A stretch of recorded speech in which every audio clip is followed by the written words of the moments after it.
Content, information, and opinions expressed during the related show are those of the show personalities and guest alone, and not those of Vic Canellis Media Group, its parent, affiliates, or stations. VCMG Live is not responsible for any content, information, or opinions expressed. User bears full responsibility for their reliance on such content, information, or opinions. Welcome to Making Money with Laura Sanders, a name you can trust. With over 20 years of real estate experience and selling over 150 homes a year, Laura Sanders is the #1 RE/MAX agent in the state of Florida for 2021. Join us each week as we discuss how to make money through buying and flipping homes, to renting versus selling, and everything in between. To join the conversation, call in live 888-994-4995, Studio A. Hi everyone, welcome to Making Money with Laura Sanders, and I am your host, Laura Sanders. Every week we talk about something to help you make a little money, save a little money, or maybe just help you navigate the crazy world that we live in. Today we're going to talk about taxes. We're going to talk about when do you pay these taxes, how do you apply for homestead, why you should pay it in advance, what month should you pay it in, when should you apply for homestead, when do you get to keep your homestead. We're going to talk about all that with attorney Nick Fiorelleo from JK Closings. I want to welcome Nick. Thank you. Hi Nick, how are you? Good, how are you? Good. So first, before we go, I don't know the last time you've been on the show, and I know some people are listening to us, some people are going to be watching us live stream. You've lost a ton of weight, so you've been doing some kind of a journey, and I want to commend you on that. That's awesome, so congratulations. Thank you so much. And I know that in the real estate industry, because this all revolves around real estate, it is kind of hard to stay healthy and, you know, stay focused on your self. So socialization and drinks. That's what the real estate market is about. So yeah, it's fast food. Yeah, or fast food. Yeah. But you did it with Taco Bell, so. Yeah, but you got to be very particular. And it's funny, I was just telling a client that, you know, even like you can eat a McDonald's hamburger, and it was actually on a weight loss program that I did back when I was in my 20s, and it was actually a choice for a meal. So. Really? Yeah. Well, so it's all about everything else. It's the external factors. Yeah. So, you know, a lot of people are not aware that taxes, when they come to Florida, first of all, they're expensive. Mm-hmm. Secondly, how that works in millage rate, and that they're paid in arrears. Some of them. So where are they not paid in arrears? I'll learn today. Taxes are broken up into two different types. You have the ad valorem and the non-ad valorem tax. They're all paid together in November, but they're broken up. So, and they're based on different year time frames for when they're calculated. So ad valorem, or the county taxes, that's the bigger, usually the larger chunk of the taxes. That is paid in arrears. That's paid in November from, so let's say this year, from January 1 until December 31st. Okay. So that's how that's paid. That one's simple. Non-ad valorem is the city tax, usually the smaller chunk on your tax bill. Sometimes it's bigger, depending on any assessments or anything. But usually the smaller one, and that's paid forward in November based on an October 1st to September 30th year. Okay. So you're paying your county tax and city tax, or the ad valorem and the non-ad valorem tax, in November, hopefully, that's where we're going to get to get a discount, but they're both getting paid and applied differently. Okay, so where do you look on the tax? Let's just use Broward County. Where would you look to see the difference? So on your tax bill, it shows you a breakdown of every single line item that you're getting taxed. Like you're paying for the fire department, exactly. Right? And fire department, trash, whatever it is for your municipality and the county. And it says ad valorem, not ad valorem? And then it has different sub items underneath. So like under the ad valorem, it'll list more because it's usually the higher portion. So it lists all the different things. I don't know what they are off the top of my head, but they're all the different items under the county. And then it'll say the amount, and it totals it up. Total ad valorem tax is this. And then it'll show you the non-ad valorem, which is where, you know, you'll get the city trash or the fire or something like that. And it'll have it itemized there and then tallied there. And then there'll be a total tally of the total amount of taxes, which is what your tax bill is. Oh my gosh. Okay. So that's the other thing. So most people would want to close by December 31st. Definitely. And why is that? Well, closing by December 31st should, not always, allow you to establish your primary residence by January 1st, which is the key deadline for homestead. Not applying for a homestead, but declaring it as your home, your primary residence, your home base, basically. Right. So if I bought a place that recently had just lost its homestead, and now I'm not closing till the following year, I'm going to lose a whole year of homestead, right? Pretty much. But then the following year, you make the application after, I think, March 2nd or March 3rd. It changes every year. This year, I think it's March 3rd or 4th. So you would make the application before or at that deadline, or it's in between March 3rd or 4th, and it goes until the following March. Okay. And then it'll apply the following year's taxes. So you have to make the application when the application. Can't do it before March? You can't do it before March. It won't Okay, apply. so explain this, because this is where I think it gets a little hairy. So You can file the application. Okay, You can do that at any time. It's just when okay. it's going to be applied. okay. So sorry, So you if I go back. okay, so if I close on January 2nd, which opposed to closing on January 31st, how does that adversely affect the buyer? Well, January 2nd or January 31st? No, Or, I'm sorry, December 31st or January 2nd. I'm sorry, also, excuse me. if you can close on December 31st and make that your primary residence that day before January 1st, that's where you move all your stuff in, and you declare that as your primary residence, then for that following year's tax cycle, you can apply for homestead. If you do it after that, then it's going to apply the year after. So Right. it carries to the year after. So that's the difference. So basically, you're losing a whole year. If I close on January 2nd, it's that whole year that I'm not getting those taxes. Exactly. But then Could you be still getting the old owner's taxes that year? You can, and so That could be a benefit. It could be, but then the following year it's going to raise anyway. Regardless, I mean, chances are it's going to raise. You're buying a property. Chances are you're paying more than the previous owner. Person, yeah. Whenever it may be. Sometimes it's not the case, but Most times, more more times, than not. yeah, more times than not it is. So the tax bill and the value of the home is going to raise. The tax bill is based on the value of the home. The county will usually set the value, usually based on the purchase price, but if they can audit that and change that as well. So they set the value of the home in whatever way they do, and then the tax bill is based on that. When you file for homestead, I think on average in Broward County, I was looking, it's a savings of anywhere between $500 to $1,000 every tax bill. Right. So your tax bill will definitely increase, but you have a savings on that increase. Okay. So- And then we could also talk about portability. So portability is great. It doesn't transfer the homestead exemption. You have to apply for the homestead exemption still when you move, but it helps transfer the savings that you have on the property. So your savings that you've earned, say you've been in a house for 30 years, you have all these savings on the taxes that you've been accumulating. It helps move over to the new property, so you're not hit that hard with the new tax bill, because you're most likely going to be increasing the value of that home. Or sometimes you're downsizing, which then is tremendous. Even if you're downsizing, though, you still might be increasing the value of that home you're moving to. Possibly. So it might be a lower amount than what you're paying currently because you're downsizing, but the tax bill is going to rise with the increased value of the home.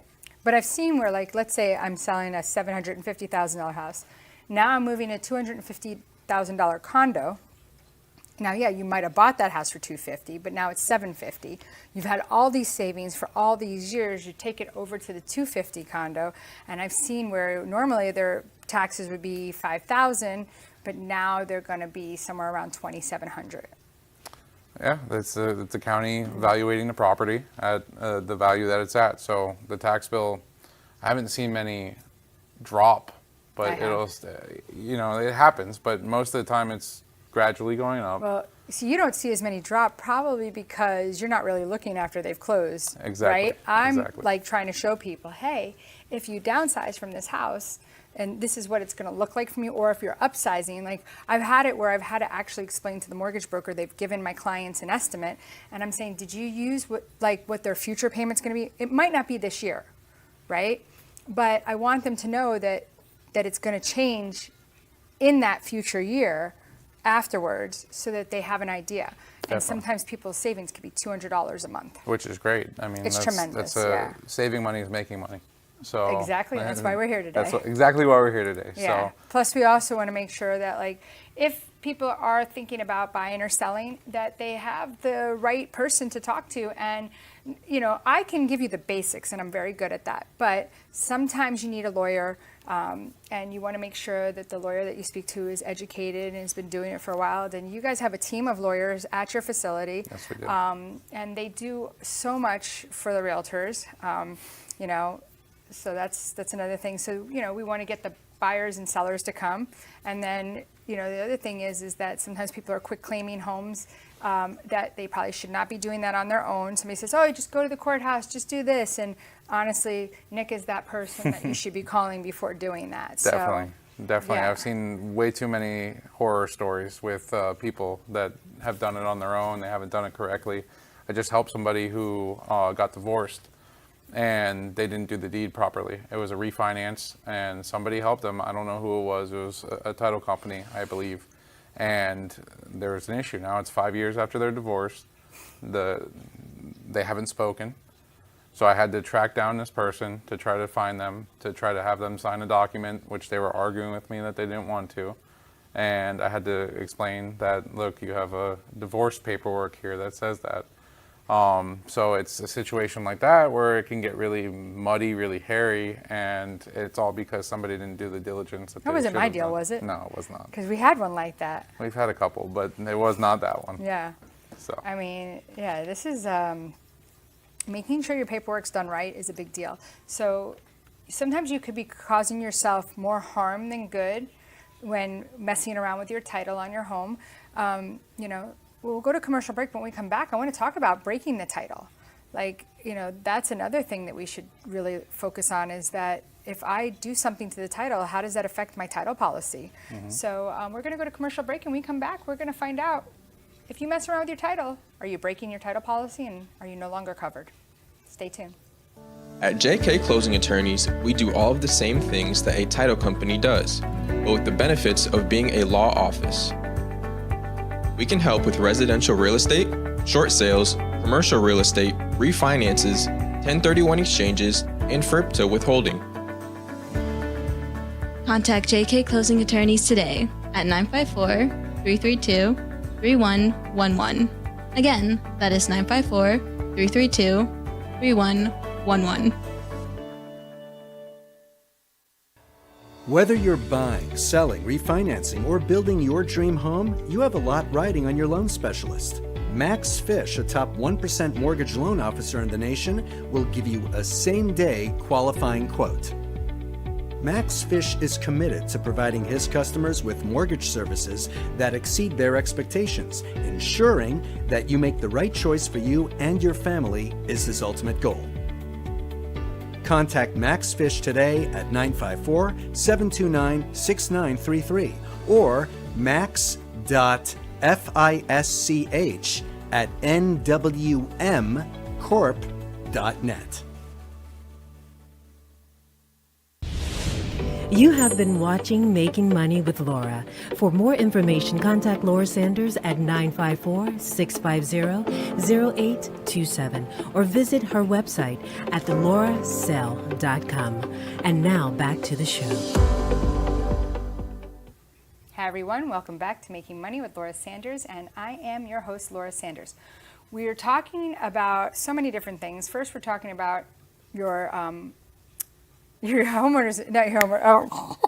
We're talking about your taxes. Oh my goodness gracious. We're talking about your taxes. We're talking about when you should be applying for homestead, talking about portability, making sure that you click off on that form when it asks you, have you just sold another property? Something else that I've been thinking about before we jump over to talking about, messing with your title policies is when you get divorced, who gets the portability. Can it be split? I don't think it can. Well, it depends, because somebody's going to lose that homestead on that property if it's not sold right away. Yeah, but what if they sell it right away and they both buy properties right away? It's whoever jumps the gun first, right?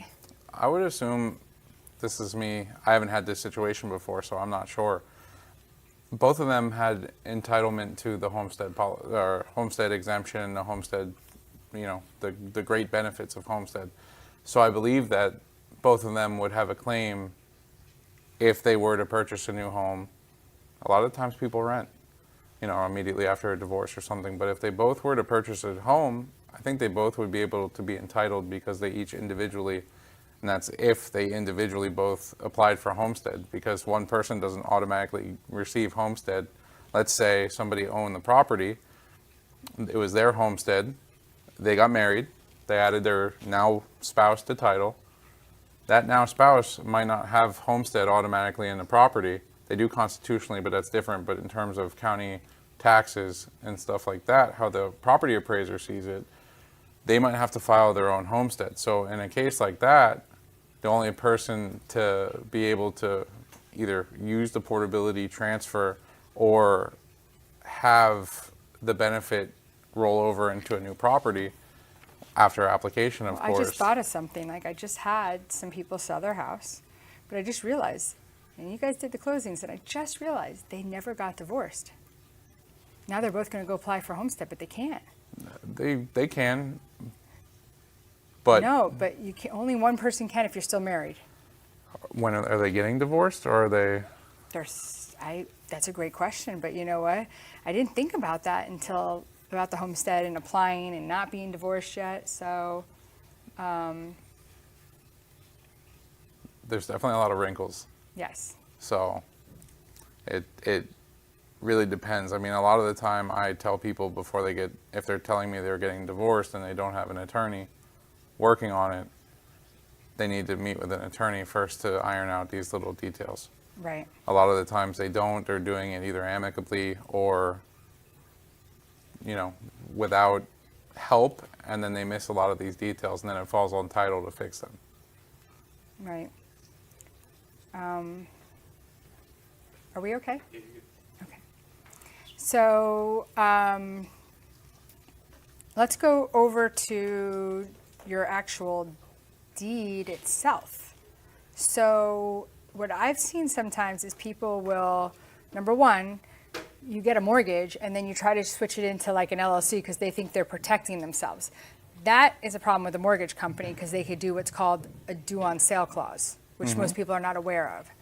Definitely, transfers to an LLC are, especially if it was a homestead property, but regardless, are the most likely transfer to raise a red flag with the county. And that's in terms of valuation of a property, raising property taxes. They would take your homestead away because you're not an individual. That too.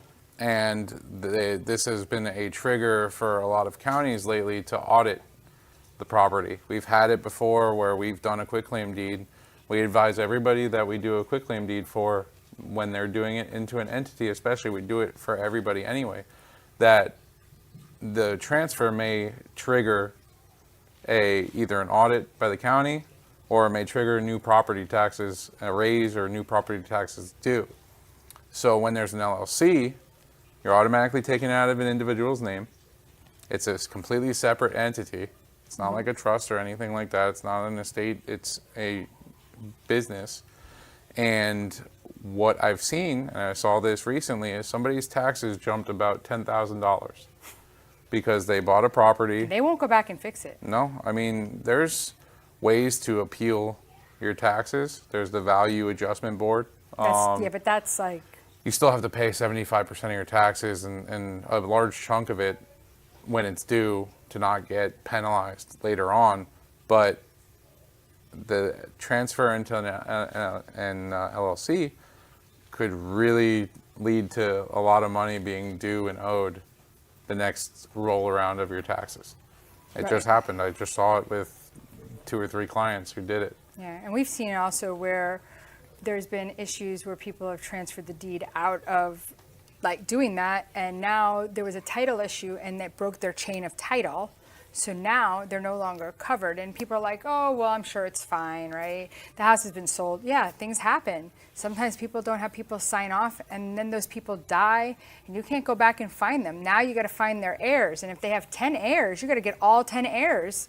I mean, and you can't even fix it because you don't have a title policy. What a nightmare. I just got contacted by somebody who, there was a divorce, so speaking about divorce, there was a deed from parents to son and his, at the time, girlfriend.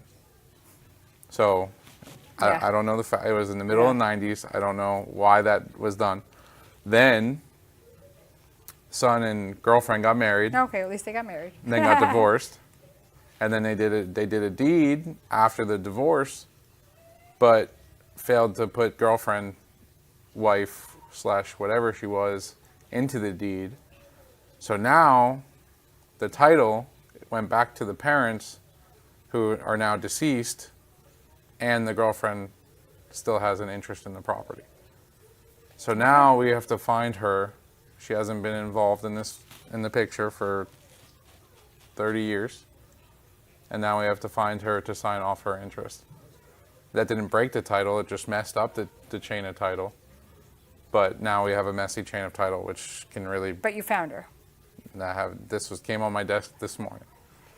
These are the fun things, aren't they? Yeah, they're very fun. So if somebody is looking to buy or sell a home, want to get guided the right way, want to change, they're getting somebody to sign over a deed to them, what's the best way for people to get a hold of you? You can call me. My office number is 954-779-5000, or you can shoot an email to Nick, N-I-C-K, at JK, like just kidding, but not really, jkclosings.com. Okay. So, and if you're thinking about buying or selling a home and you want an agent that has a lot of experience, knows what they're doing, we'll get the deal done. And really, I seem to spend all my time doing this. Definitely give me a call, Laura Sanders, 954-650-0827. LauraSell.com is my web address, so you can check me out there. You can check out my reviews, and you can check out some properties. We're so thankful that you listen to us every week. And again, if there's anything that you think is pertinent to tell our audience today about taxes, about title, we've got about 1.5 minutes left to let them know what your suggestions are. 100% just be careful with title. If you're doing anything with your title, contact an attorney, contact me, contact my office. It will prevent any problems down the line. And taxes, we didn't get to talk about it, but there's a benefit of paying your taxes early. You get a discount. Florida's great for that. 4% discount if you pay in November, 3% December, 2% January, 1% February, and then it's due in March. So if you pay early, you get a big break, 4%. And what happens if you don't pay in March? If you don't pay in March, there is a delinquency, and they can put a tax certificate on your How property. fast do they do that? If it's not paid by June 1st, it will be sold by June 1st, I believe. So it very quickly after March. I mean, if you think about it, 2 months is not that long of a time period. And after 2 years, if you don't pay it, it can be sold at auction.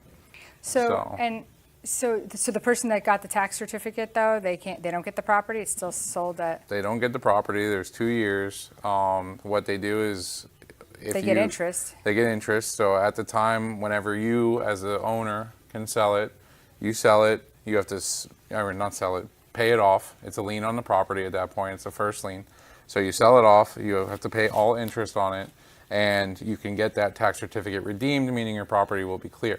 If you don't do that, then what can happen after the 2-year delinquency mark is that tax certificate holder can file an application, which will then lead to it being the property being paid or sold at auction, which they have a right to go, purchase it there, the investor, whoever buys the tax certificate. and then you can lose your property for not paying your taxes. So as you can see today, that it is really important that you have the right guidance when it comes to your property, your taxes, what you're doing, when you're doing it. I always remind my clients to apply for homestead. I also send them every year at the end of the year for their taxes, their closing statement again, even though I sent it before. Lots of stamps on that. Very important. Stamps are expensive, like 71 cents, 72 cents. Anyway, again, if you're thinking about buying or selling, give Laura Sanders a call. Till next week, thank you so much for listening and live streaming with us. Thank you for tuning in for Making Money with Laura Sanders, a name you can trust. To join the conversation, call us at the studio, 888-994-4995 Studio A, or contact Laura directly at 954-650-0827. Laura Sanders, a name you can trust.